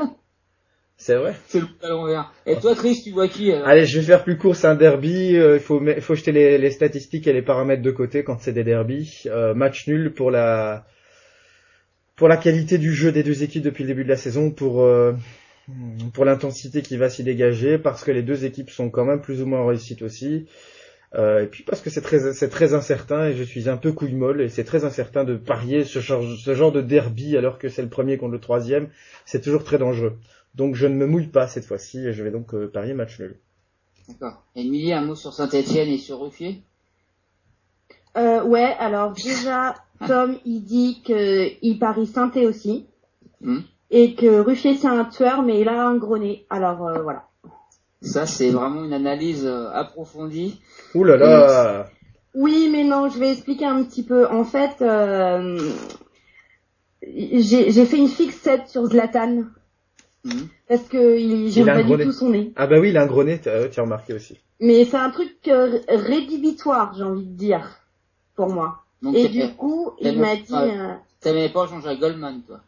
Oh non, ça me dérange pas, il est pas gros, il est grand. Mais Zlatan, enfin bref, on va pas faire un délit de faciès. Tu trouves Zlatan gros? Mais non, son nez, oh. Et donc du coup, ça m'a arrêté. Donc voilà. Et donc Tom m'a dit, Ruffier c'est un tueur, mais il a pas un bonnet. C'est pour ça que tu le connais pas. Donc si on vient de séduire et qu'on a un grand nez, on peut faire demi-tour. Ouais, c'est ça, exactement. D'accord. Tu peux avoir un œil de verre, une jambe de bois, mais il faut pas que tu aies un grand et gros nez. Hein, message... Ah, il faut aussi avoir mon cœur, message reçu. Non. Ça c'est pire. Elle doit pas être vraiment fan de l'humoriste Boudère, à mon avis. Et pas parisien. Fabrizio. Saint-Étienne-Lyon. Donc je vais rejoindre Chris, match indécis, derby, donc les stats, je pense qu'on peut oublier aussi. Je dirais peut-être moins de 2,5 buts, un match assez fermé, peut-être, vu que quand même les défenses sont solides. Ça pourrait ne pas se découvrir au début, donc moins de 2,5 buts. D'accord. Et donc tu joues pas le match nul, hein. Tu vois un match nul, mais tu le joues pas. Pas forcément un match nul, mais une victoire par un seul but d'écart d'une des deux équipes aussi. Enfin, surtout moins de 2,5 buts plutôt. D'accord, ok, d'accord. T'as du mal, Xavier, avec les stratégies un peu bizarres, hein. Parfois, c'est vrai que nous, on a des cerveaux très complexes et on se dit, bon, je pense ça, mais je vais faire l'inverse. Toi, tu nous comprends pas, j'ai l'impression. T'es pas sur la même planète que nous à ce niveau-là. Non, parce que moi, j'essaie déjà de comprendre ce que je dis, et donc j'essaye d'être assez précis. Mais vous mais nous, magnifique, vous faites des appels du pied incroyables. Mais tu sais, Xavier, ça fait très longtemps qu'on a arrêté de chercher à comprendre ce qu'on dit, donc voilà. Mais donc, je précise quand même que bon, Émilie qui aime pas les gros nez, donc tu donnes Saint-Étienne, et Saint-Étienne, eux, il me semble qu'ils n'ont pas battu les Verts à les Lyonnais à Geoffroy Guichard depuis 19 ans, quelque chose comme ça, il me semble. Et bah voilà, ça sera terminé. Voilà, d'accord. C'est qu'elle veut dire. Et d'ailleurs, en parlant de terminer, moi, j'ai même pas donné mon prono. Moi, je vois un match nul parce que les Lyonnais, ils ont l'expérience, je les vois pas perdre. Et je vois bien un but d'Aubameyang à 2,20 et but de Gomis, l'ancien Vert, à 2,30. Donc on verra bien. Et donc si Émilie, t'es la seule à trouver Saint-Étienne, je te féliciterai ou pas. Il y a Tom aussi hein, qui a dit. Saint-Étienne, oui, mais bon, il est un peu forcé, il faut qu'il te suive. Il a intérêt. C'est ton partenaire d'émission et s'il te contredit, c'est très bien qu'il va y avoir un mercredi difficile, non? N'importe quoi. Bon, on va passer justement par les du mercredi. On va passer au sport féminin, Émilie. Et ben voilà. Suffisait de parler de Blanche-Neige pour qu'on fasse la transition avec les sports féminins, Émilie. Moi, je trouve ça magnifique. Elle va être plus bavarde, là, je pense. Non. Enfin, si. Bah, heureusement. J'ai envie de dire. Bon, allez, c'est parti. On va donc, j'ai sélectionné 2 matchs de football et un match de basket. Non, 3 matchs de foot et un match de basket. Donc on va commencer par le football. Donc la grosse rencontre de cette journée-là, c'est le derby parisien donc entre le PSG et Juvisy. Donc je le rappelle, PSG 2e, Juvisy 3e avec pour le PSG 33 points et Juvisy 32. Donc ça va être une rencontre assez serrée. Donc ça joue où là? C'est à Charletti, quoi? Charletti, ouais, Charletti. Donc une rencontre qui se promet d'être assez sport, on va dire. Donc moi je dirais Juvisy, bizarrement. Oh non, bizarrement. Il y aura pas l'autre. Si, bizarrement, je vais dire Juvisy. Et pourquoi? Parce que j'ai envie. Ça c'est des réponses. Mais me pose pas de questions, je te dis Juvisy. Moi je les ai vus, les filles de Paris, l'autre fois contre Lyon. Bon, c'est vrai qu'elles ont beaucoup subi, mais elles perdent 1-0, je crois que c'est celles qui tiennent le mieux tête à Lyon, non? Juvisy, je veux pas te tendre un piège, mais elles ont joué déjà contre Lyon, elles ont fait combien? Alors déjà, j'ai un pauvre PC portable. Donc je ne peux pas être au taquet sur internet pour te dire les anciens scores. D'accord. Ouais, tu sais pas ce qu'ils ont fait. Moi, je pense que toi qui nous écoute, il va pas tarder à le dire. Mais non, c'était pas un piège, c'était vraiment pour savoir comme Paris a joué. Tu m'as tendu un piège, je retiens. Et que Lyon, en général, ils explosent tout ce qui bouge, quoi. Lyon, c'est soit ils éclosent tout ce qui bouge, ou soit ils prennent match nul.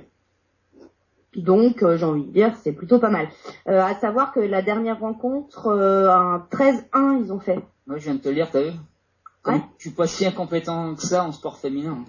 Bah non, si, peut-être, mais tu lis Sport, c'est tout à ton honneur. Non, parce que ça m'a un peu choqué. J'ai entendu l'autre fois Lyon qui avait gagné 13-1 et je me demandais s'il n'y avait pas eu un carnage et non, c'est un match de foot. Fabrizio nous annonce. Ouais, mais c'est le plus gros score, je crois, depuis le début de la saison. Hein. Et Fabrizio, tu as peut-être une statistique pour nous, Fabrizio. Non? Ouais, je viens de voir sur Soccerway que Lyon avait battu Juvisy 4-0 le 13 octobre. Ouais, c'est du travail de professionnel, Fabrizio. Bien joué, ça. Merci beaucoup. Amy, oh. J'ai envie de dire. Oh là là. Et moi, j'ai envie de dire Juvisy aussi. T'es à fond dans la chanson ce soir. Ouais, Ah oui, mais là, c'est la 3e. Hein. Je vais pas faire jamais 203, donc c'est bon. Ah, il y en aura une 4e sûrement, j'y crois. Hein. Ah bah oui. J'essaierai de te faire une dédicace, Amy. D'accord, bah alors je l'attends. Non, bah ton prono, Xavier, vas-y. Tu veux vraiment me demander sur PSG Juvisy? Bah, bien sûr, vas-y, je t'écoute. Bon, ouais. Et tu sais quoi, moi, je vais jouer le match nul. D'accord, ça peut être noté. C'est un match serré et bon, je pense que Juvisy c'est pas mal. Le fil du PSG, je pense que c'est pas trop mal non plus, mais c'est vrai que c'est quand même c'est comme PSG Lyon, ça s'est joué un peu, à peu, pardon, et je pense que ça va jouer à peu. À moins que les filles du PSG soient vraiment au-dessus de toutes derrière Lyon. Mais ça, je ne peux pas te certifier, hein, c'est pas une affirmation. Avec à mon avis un stade qui va encore être bien rempli demain, Charletti. Hein. Je crois que l'autre fois ils ont même pas fait, à chaque fois ils font même pas 1000 personnes, quoi. Je sais même pas si. C'est déjà pas mal, hein. Non, je te dis ça, je crois que c'est n'importe. Ouais, ils ont dû faire peut-être 7 ou 800, pas plus. C'est déjà pas mal quand même. Tu trouves ça? Bah oui. Bon. On va passer à la deuxième rencontre ou Fabrizio veut donner son prono? Je suis pas beaucoup le foot féminin. Je regarde allez, juste pour le jeu, quoi. Juvisy aussi. On va dire un match nul, vu que les deux semblent ont les mêmes points en classement, il me semble, ou à peu près. Okay, donc le match nul. Moi, je te conseille, tu regardes la photo d'équipe des deux et tu vois celles qui sont les plus jolies, puis tu les joues, voilà. Alors ça, c'est une bassesse. C'est original. Oui. Ça me semble pas totalement scientifique comme procédé. Et Chris, t'as dit quoi, toi, d'ailleurs? Juvisy Juvisy aussi. Et toi, Émilie, Juvisy, je sais même pas pourquoi. Juvisy tout court. Aussi. De toute façon, je suis en train de le noter, mais je vois même pas quoi je le note. De toute façon, il n'y a pas les cotes. Mais de toute façon, Xavier, ça aussi, non, il y a pas de cotes. Ça aussi, hein. Elles ont été recherchées, mais il n'y a pas de cotes. Ah, ouais. Ça aussi, Xavier. Ça aussi. Ça aussi, quoi. En fonction des gens. Bon, ça aussi, en fonction des gens. Bon, bref. Bon, je sors, moi, à tout à l'heure. Bon, on va passer à la deuxième rencontre. Alors, juste avant de passer à la deuxième rencontre, je vais me permettre de faire une toute petite dédicace, si Xavier me le permet. Pour moi, oui, je te le permets. Non, pas pour toi. Dommage. Vas-y. Je peux quand même? Pourquoi pas? Bien sûr. C'est gentil. Je fais un énorme bisou à ma petite princesse qui écoute. Voilà. Laquelle? Et je lui souhaite une bonne nuit. Tu peux m'appeler Xavier, hein. Est-ce qu'on la connaît, cette princesse-là? Auquel cas, on peut la saluer aussi. Ah bah vous la connaissez, elle vous écoute. On t'embrasse. Si c'est celle que je pense, on t'embrasse très très fort et on te souhaite aussi une bonne soirée. Et si c'est pas celle-là, je te dis rien. Tu peux le dire quand même. Voilà, non, mais mais je sais que c'est elle. Bonne soirée, on t'embrasse très très fort et à bientôt surtout. Voilà, écoute, c'est noté et c'est entendu. Ok, donc on va passer à la deuxième rencontre, donc Montpellier-Guingamp. Donc juste pour remettre sur le papier et que vous puissiez mieux pronostiquer, Montpellier est 3e avec 32 points et Guingamp est 5e avec 24 points. Et tout à l'heure, tu m'as pas dit que Juvisy était 3e? 3e, ex aequo, 32. T'as eu le piège un peu. Tu suis pas du tout. Ah si, justement. 3e ex aequo, donc ils sont 4e, on va dire. Non, 3e ex aequo, j'ai dit. D'accord. C'est pas pareil. Hein. C'est pareil. sur le tableau des scores, c'est troisième le tiret, donc c'est troisième ex aequo. D'accord. Voilà. Et Guingamp. Donc, Guingamp, cinquième tout court. Ah, c'est des beaux matchs là, ce week-end. Ah, ce week-end, oui, on a de très belles rencontres. Donc tu vas voir que la dernière rencontre que je t'ai préparée, c'est encore mieux. Oh là là, j'en peux plus. Ouais. Non mais arrête avec tes allusions. Je suis stressé. Il y a des petits pyjamas qui nous écoutent. Ah. J'ai rien dit de mal. Hein. Ok. Montpellier-Guingamp. Oui, bien. Montpellier. Non, mais on a reçu des demoiselles des deux camps. Et ben je vais dire Montpellier parce que quand même Montpellier. Voilà. Ça c'est dit. Voilà. Donc Chris. Apparemment, le lobby de Montpellier semble le plus puissant sur L-Sport. Je vais me rallier à cette cause et à cette... Hein. Non, mais pas entre Montpellier et Guingamp, hein, comparons les choux et les choux, Donc, par rapport à Guingamp, le Montpellier plus puissance dans L-Sport, je me rallie donc à cette cause noble et juste, qui est donc L-Sport, et je me rallie derrière l'avis tranché et intransigeant, voilà, d'Émilie, et je pronostiquerai pour les 3e ex aequo du championnat. À savoir Montpellier. À savoir Montpellier, évidemment. Tu as suivi. Et Juvisy. Aussi. Et Juvisy aussi. Et Juvisy aussi. Voilà, je reste sur les 3e, tout à fait. C'est pour ça que j'ai dit les 3e ex aequo. Je vois que vous avez bien suivi mon humour ce soir. J'essaye. Tout à fait, ça ressortira. La suite. Bah Xavier, non, tu dis quoi toi? Je vais te dire franchement, Montpellier également, tu me diras de citer une joueuse, je t'en citerai 0. D'accord, donc Montpellier, Kelly Gadea. Kelly Gadea, Marion Tourelle et Guingamp, Julie Morel. Ah, ce nom-là me dit quelque chose, pardon. Non, mais moi, Montpellier également. Même pas, je suis sûre. Si, ce nom. Non, franchement. Non, mais si, elle est sélectionnée en équipe de France. Ouais. Non, mais c'est parce que les deux premières, je crois que tu me parlais dans un patois, je connaissais pas. Et la dernière, Gadea qui a lancé sa web TV. C'est fin, Xavier, c'est vraiment fin, ça. Non, mais je ne connais pas. Marion Torrent, elle a sa marque de chaussures. Ah si, Marion, bien sûr, Marion. Mais non, j'ai pas compris comment tu l'avais cité. Ça va être de ta faute, Émilie, ça va être de ta faute. C'est vrai, c'est de ma faute. Je prends tout, j'assume. Voilà. Attends, qu'est-ce que je vais dire? Non, mais maintenant, les deux dernières joueuses que tu viens de citer, je les connais de nom. Tu me donneras une photo, je te dirai pas que c'est elle, mais je connais de nom, t'as raison. Et bon, moi, dans les libertés pour les auditeurs, on reçoit souvent des Montpelliérains, donc on a beaucoup d'amis. On n'a pas reçu de Guingampais, hein. Voilà, hein. Bien fait pour eux.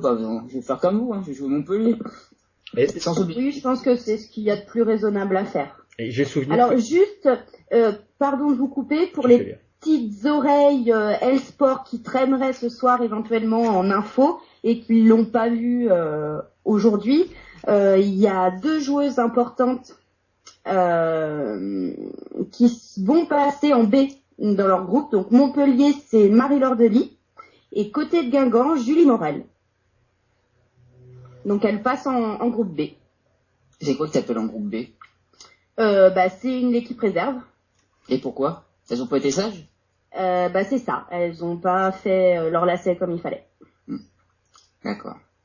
Donc voilà. Donc c'était la petite info L-Sport du soir. Ouais. Merci Thomas. Tout à l'heure, tu parles des gens qui sont pas sages. Je sais pas si vous avez eu l'info, vous, que Néné, il est même pas dans le groupe du PSG. Hein. À mon avis, il est puni. Alors est-ce qu'il a mal attaché ses lacets aussi, comme tu dis? Ça, c'est autre chose. C'est ça. Non, mais il faut pas chercher. Hein. C'est une histoire de lacets. La réponse, c'est, je la donnais en néerlandais, ça ferait Néné. Yaya of Néné, moi. Ah non, Marie-Laure Delis ne joue pas en équipe en B.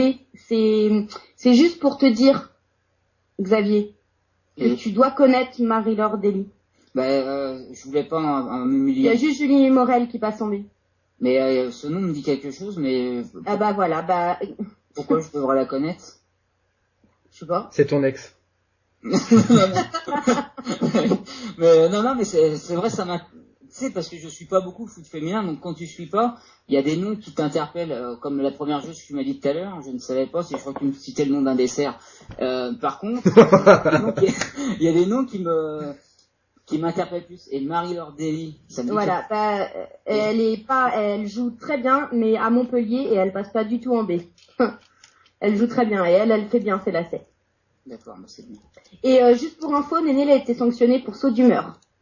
Oui, mais ça, on a le droit. Moi, je suis le spécialiste de ça, et je suis pas suspendu pour ça. Il y en a qui sont sanctionnés au saut du lit. Passons, j'ai envie de dire. Le troisième match, avant que... Troisième match, les Rafettes, Rodez qui reçoit Iser. Donc, au niveau du classement, 7e ex-aequo, je tiens à le dire, 21 points. Donc, chaque équipe. Donc là, c'est une très très grosse rencontre avant la trêve. Et il est impératif que les Rafettes gagnent ce match. Et c'est 7e, et c'est le dernier... je fais apparaître un peu une question idiote. C'est combien? Alors, le dernier, c'est Toulouse, avec 12 points. Il est combien? En fait, dans la... Il y a combien d'équipes en tout? 11. Ah ouais, bah, enfin, tu dis que c'est... et elles sont quand même loin de la zone Terrafette, de la zone de relais. va vite, hein. Zone... Alors, attends, parce que je reprends ça tout de suite. T'as Toulouse, ici, Vandenheim. Bah non, elles sont pas loin, parce que le premier relégable... premier relégable, 14. D'accord. Et elles ont combien? 21. Elles ont quand même un peu d'avance. Vandenheim a 18 points avant la zone de relégation. D'accord. Donc, elles ont beaucoup d'avance, mais il vaudrait mieux gagner pour partir en trêve tranquillement. Je pose beaucoup de questions, hein. Je sais que je tends un petit peu des pièges, mais je les fais pas exprès. Je m'intéresse au sujet. Et oui. Non, mais mais il y en a 12 et Tom, il arrête pas de me contredire en off. Il y en a 12. Ouais, il y a 12 équipes. Je sais pas bien compter apparemment. Ah bah non, en plus 12, c'est marqué juste devant mes yeux. Ouh, la honte sur moi. Et donc, Iser... 12 équipes en tout, 4 points par victoire, 1 point la défaite, 2 points le match nul. D'accord. Et donc, Iser, tu penses que ça va être difficile ou tu les vois favorites objectivement? Objectivement, ça va être difficile. Ça va être difficile. Mais il va falloir y aller. Ce qui serait bien, ça serait la victoire. Et au mieux, le match nul. Mais pas perdre, en tout cas. Et Amélie, elle est titulaire ou pas? Non. Non, elle est pas titulaire. Elle est plus blessée. Elle est encore blessée. Ouais, enfin, toi, je te demande même pas ce que tu vas parier. Enfin, si, je te le demande quand même, d'ailleurs. La Rodez, bien sûr, les Rafettes. Raf, la patate. Chris. Les Rafettes aussi. Chris, ça te fait moins, déjà. Toi qui es dans une équipe, dans l'équipe de l'Esport, tu vas nous faire un sujet au moins de 5 minutes sur Rodez. Qui ça, moi? Non, mais je laisserai ça aux meilleurs amis des Rafettes. Je ne suis, moi, qu'un illustre cousin des Rafettes. Je suis un fin observateur d'Elsport, bien sûr, et je suis très heureux d'y être convié quelque peu, et j'y prends d'ailleurs beaucoup de plaisir, mais je ne suis pas du tout le plus grand expert des Rafettes. Même si j'adore quelques Rafettes, en tout cas, j'adore une Rafette en particulier. Ça va être un match compliqué. Ouais, ça va être compliqué, mais comme leur saison, c'est vrai. Oui, ça va être tout comme leur saison. C'est une saison. Elles peuvent le faire, faut juste qu'elles s'en convainquent. Voilà, elles ont les capacités pour aller la chercher, cette victoire. Faut juste qu'elles rentrent bien dedans, qu'elles se prêtent pas un but de raccro dans les premières minutes. Et tout va bien se passer. En fait, pour que ce match se passe bien, il faut qu'elles en mettent pas dans les premières minutes et qu'elles y aillent. Comme ça, elles sont, en fait, moi, ce que j'ai remarqué, c'est qu'elles jouent libérées une fois qu'elles ont marqué. Une fois qu'elles ont marqué, c'est bon, elles prennent confiance et elles y vont. Maintenant, il faut marquer, des fois on a il y a un manque de réalisme total dans l'équipe, donc du coup c'est un petit peu compliqué. Donc je pense très sincèrement et objectivement que ça va être une rencontre difficile. Mais qu'il faut aller quand même les chercher ces points. Et donc pour information, on a déjà 2 matchs d'annulés ce week-end pour cause de neige. Je vais dire, Arles-Frankenheim et Toulouse-Saint-Etienne. ce que je vais Donc, dire, là, ouais, avec le temps, là, à oui. mon avis, mais c'est Ouais. pareil, les matchs de Coupe de France Il y du a déjà week-end, deux là, rencontres. ça, Ouais. ça va être chaud. Donc voilà. Ouais, donc moi, tu me demandes pas, mais bon, je te le dis quand Bah même. si, bah j'attends, mais c'est Ah, d'accord. pas Et, attends. et donc, non, mais moi, je vais dire Rodez. En plus, j'avais reçu Émilie. Ouais, tu vois, je connais bien les noms. J'ai reçu Amélie dans l'émission, qui avait été en plus super sympathique et je trouve vraiment sympa.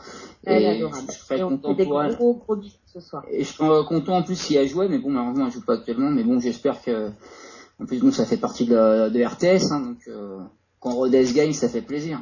Sauf contre le PSG, mais bon, ça c'est autre chose. Et encore. Et Fabrizio, toi, l'expert en football féminin, allez, vas-y. Rodez ou Iser, c'est ça? Alors là, ça va être complètement feeling, je pense. Tu On va dis dire Rodez. Rodez. Voilà, dis ça, c'est mieux. T'auras moins de soucis. Tu dis Rodez, voilà.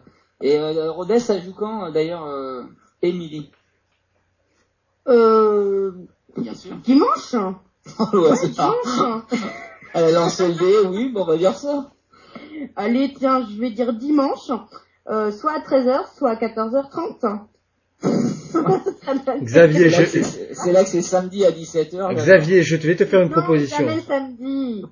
Xavier, Allez, je- tu- Jamais le samedi. Non, Ah ouais. pas le samedi. Xavier, tu reposes la question à les- Émilie quand Amélie n'est plus blessée. Tu lui reposes la question des prochains matchs et là, tu vas voir, il y aura plus de questions de dés. Et pourquoi je joue pas le samedi? C'est parce qu'elles doivent s'occuper des enfants et faire les courses, les femmes, ou ça n'a rien à c'est voir? comme ça, hein. Mmh.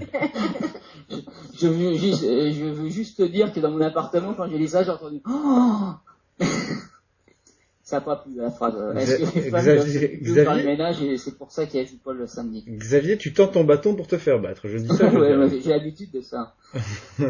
Oh non, Xavier. T'es arrivé au bout, Émilie? Du bâton. Bah non, carrément pas, il reste le basket, hein. Bah Et vas-y, donc le match c'est dimanche à 14h30, donc j'avais raison. c'est bien. Voilà. Je suis fier de toi. Non, merci, moi aussi, je suis fière de moi. Je sais. Je m'autoproclame reine de l'heure du match de foot du dimanche. Je te laisserai te faire une dédicace pour toi en fin d'émission. Ah, c'est cool, merci. Je m'embrasse, j'adore ce que je fais. Ok, bon, allez, dernier match rapido. Donc en basket, la rencontre Bourges contre Lac Montpellier. Bourges est en deuxième, Montpellier huitième. À savoir qu'il y a 2 points d'écart il y a que 2 points d'écart entre les deux équipes. Donc c'est pareil, ça va être une belle rencontre. Moi je dis Bourges. Oui. Bah, Bah oui. Tu le dis bien. Bah ouais. Moi aussi, je vais dire Bourges parce que, enfin, tu me dis qu'il y a 2 points d'écart, donc je pense que Montpellier est pas mal. Enfin, pour moi, Bourges, c'est quand même, c'est une équipe phare du basket féminin. Hein. Bah oui, quand même, Céline Dumer. Oui, donc, ouais, en plus, elle est venue sur RTS. Alors, Bourges. Ouais, voilà, hein, s'il te C'est plaît. l'épouse de Montpellier, le basket? Sûrement. Oh. Là tout de suite, je dis. Non, parce que Arrête, tu vas plomber El Sport en moins de 2 minutes. C'est toi. Et là, Tom, il doit dire, ah, elle est folle. je pense. Et heureusement, il vient de partir coucher sa fille. Donc il a pas entendu. Enfin, j'espère. Et là, tu vas voir. Si, j'ai entendu. Et non, mais c'est vrai que bon, comme tu dis, C'est des questions. Céline Dumerc, c'était quand même une sacrée invitée, hein. Surtout que tu l'as eu, c'était à les JO, venait de pas, enfin vous l'aviez eu juste pas longtemps après les JO, hein. C'était vraiment une belle invitée. Je crois que c'était, d'ailleurs, toi, je vais faire genre, je vous suis un petit peu quand même. C'était, je crois, la 2 ou 3e émission que vous l'avez reçue. C'était assez tôt. Une des premières, ouais. La 3e. Ouais. T'as eu un peu? Ouais, Ça, franchement, je suis fière de toi. C'est la 3e. Et Céline, elle avait été vraiment délicieuse, hein. C'est vraiment un très très bon souvenir. Il y a Mathieu en off qui me demande Iser, voilà. Iser, je viens juste de le voir, pardon. C'est pas parce que je voulais te snoober, c'est que j'avais pas vu. Non, ouais. Ça le fait, mais pas à toi, t'inquiète pas. Oh, putain. Non, mais alors, pardon. Chris, allez, enchaîne, mon enfant. J'ai pas encore entamé mon ratio de casse-couilles cette soirée. Ah, Je me rends compte, maintenant j'ai pas encore été casse-couille. Bah, je vais l'être. Bah, j'adorais Céline. Pas avec moi. Ah bah ouais, bah si, bah il y a un début à tout. Et aujourd'hui je l'ai pas encore été, donc Voilà, Montpellier parce que j'aime cette ville et voilà, désolé pour Céline, mais voilà, c'est mon ratio de casse-couille. Il en faut que je sois au moins une fois par soirée et c'était pas le cas encore, donc. C'est parce que dans les sports, comme tu y as aussi, vous avez reçu une joueuse de Montpellier, Chris, et c'est Aussi, peut-être, sans doute aussi, c'est vrai. Mais Mais je... oui. Oui. Je quoi? Bah non, mais je voudrais bien aller sur Internet. Non, mais je rigole. C'est pas évident non plus avec toutes les invités que vous avez. Je pense. Oui, c'est ça. On en est à beaucoup. Beaucoup. Pas d'excuses, vous m'en remercierez. Mais je crois, non, je vais regarder vite fait sur Internet pour pas vous dire de bêtises, mais je crois que oui, on en a reçu une. D'accord, ok. Ma mémoire. Qui était une braqueuse, enfin qui est une braqueuse d'ailleurs. Et d'ailleurs, toi, qui est une membre influente de L-Sport, si tu devais retenir une invitée. Allez, piège. Hein? Qu'est-ce que ça dit? Céline Dumerc. Parce que moi je pense que c'est vraiment. Ah bah sans hésitation, Céline Dumerc. C'est l'émission que j'ai préférée. Mais même si au niveau prestige, je crois que Muriel Urtis c'était quand Ouais, même j'allais le dire. un gros coup aussi de l'avoir. Muriel Urtis, c'est vrai que c'était aussi un grand nom pour L-Sport et on était très très fiers. Ouais, mais toutes les invités ont amené quelque chose, faut même que tu dises ça. Voilà. On a pu parler, on a eu des invités vraiment délicieuses et vraiment en plus d'une humilité, d'une gentillesse, d'une simplicité, on a pu découvrir des sports méconnus comme la boxe, comme le badminton, des sports qui finalement ne sont pas très très médiatisés. Et bon, évidemment, les d'autres comme le football, le handball, etc. Mais même moi, c'est aussi pour ça que j'aime cette émission. Alors, parce que c'est des sports peu médiatisés. Je vais te couper, Chris. Donc voilà, le premier nom qui m'était venu à l'esprit tout à l'heure. Donc pardon, Émilie. 1000 fois pardon. Oui, on a reçu une joueuse de l'AT Montpellier, Émilie Gomis. Ah oui, bah oui. Ah bah oui, comment oui, bah bien évidemment. Voilà. Donc pardon. Je voulais pas dire de bêtises, je préférais vérifier avant. Fabrizio, tu veux, est-ce que tu veux parler de basket féminin et tu verrais qui entre Bourges et Montpellier? Tu peux me dire que tu suis pas. Hein. Je vais suivre l'experte et dire Bourges. D'accord, tu me suis moi donc. C'est moi l'experte. Ah non, c'est Émilie. Émilie et toi. Non, merci, c'est un peu experte hein, parfois. T'en as fini? T'as pas un match de hand, un match de... Bah, j'avais un match de hand, mais l'USA il me l'a piqué. Ah d'accord, c'était l'équipe de France de... Voilà, c'était France-Suède, forcément. Ça paraissait évident. Et bah ouais. T'es confiante? Oh bah oui, je suis carrément confiante, elles vont faire ce qu'il faut, elles ont plus le droit à l'erreur de toute façon, et comme elles ont énormément de ressources, que c'est des femmes avec énormément de potentiel et de ressources, j'ai 1000% confiance en elles, il n'y a aucun souci pour la rencontre. Et je leur dis merde et je leur fais des gros bisous, surtout à Nina. D'accord, on suivra ça, et puis on rappelle demain qu'il y a après le match de l'équipe de France, il y aura l'après-match avec Thomas et Ludovic sur RTS, donc il est visé aux alentours de 8h moins quart, 19h45 et 20h plutôt. Et donc voilà, soyez au rendez-vous. Bah voilà, on arrive au terme de l'émission. Je remercie Thomas qui était un peu en off, qui a envoyé des petites indications. Puis Mathieu bien sûr qui a posé une petite question pour Iser. Je vais te remercier Fabrizio d'être venu ce soir pour parler football italien notamment. Merci à vous, c'est toujours agréable. Merci à toi en tout cas d'être venu. Merci à Chris. Grâce à qui l'émission s'est faite et puis qui était pas prévu mais bon qui était là et présent. C'était un plaisir. Les prochains rendez-vous donc demain tu l'as dit en une soirée spéciale évidemment sur live sportif, ça va nous faire plaisir de suivre avec intérêt le match des Bleus et l'après-match sur RTS Radio grâce à Thomas, Émilie, Lusari entre autres. Sinon les prochains rendez-vous Xavier, je t'interromps pour te le dire. Donc les prochains rendez-vous pour la semaine prochaine pour nos amis auditeurs avant qu'ils ne partent. Lundi évidemment un débriefing aussi de l'actualité et l'actualité la plus chaude. Forcément on en a aussi un petit peu parlé dans cette émission aussi. Ce sera donc lundi soir. Mardi, ne manquez pas. Je pense que le débrief du National, je sais pas s'il est toujours d'actualité, mais il me semble à 20h vous le retrouvez. Et à 21h c'est quand on aime le foot, on parle foot. J'aurai le grand plaisir de faire mon retour mardi soir. Mercredi il y aura bien sûr une liberté pour les auditeurs. On t'y retrouvera Xavier. Tu connais un peu le programme ou pas encore? Ça va? Non, mais tu plaisantes un peu quand même. En tout cas. Bien sûr, je connais le programme. Évidemment. Normalement, d'ailleurs, mardi, quand on aime le foot, on parle foot, j'y serai aussi. On va se retrouver. Voilà, c'est ça. Vraiment, on fait jamais de quand on aime. Mardi, enfin, c'est quasiment officiel, enfin, c'est annoncé, donc à moins vraiment d'un imprévu incroyable. On aura pardon on aura l'ex-joueur parisien Pierre Ducrot qui sera parmi nous à partir de 20h30. Donc un bel invité. En tout cas, moi je suis ravi de le recevoir. Et déjà on aura reçu Pierre Ducrot. Après, à mon avis, on aura peut-être un ou deux supporters qui viendront s'exprimer comme d'habitude. Comme l'antenne est ouverte à tout le monde, et puis dès qu'on a envie de parler, on vient s'exprimer. Juste avant de retrouver bien sûr L-Sport. Bien sûr, L-Sport, donc LP on l'a dit, c'est à 20h. L-Sport, émission spéciale à 21h30 où vous retrouverez évidemment Émilie et Thomas, et vous retrouverez aussi leurs consultants et consultantes habituels. Et il y aura une petite surprise. Vous retrouverez aussi Christopher de Quand on aime le foot, on parle foot. Pensez-y, réfléchissez-y, et vous comprendrez tout ça en y suivant. C'est une petite surprise que l'équipe de L-Sport et peut-être une autre équipe d'une autre émission hebdomadaire de RTS Radio vous font comme surprise. Donc ce sera évidemment, je suis sûr que là je vous en pourlécher les babines de savoir à quoi je fais allusion. Il faudra nous écouter mercredi à 21h30 donc.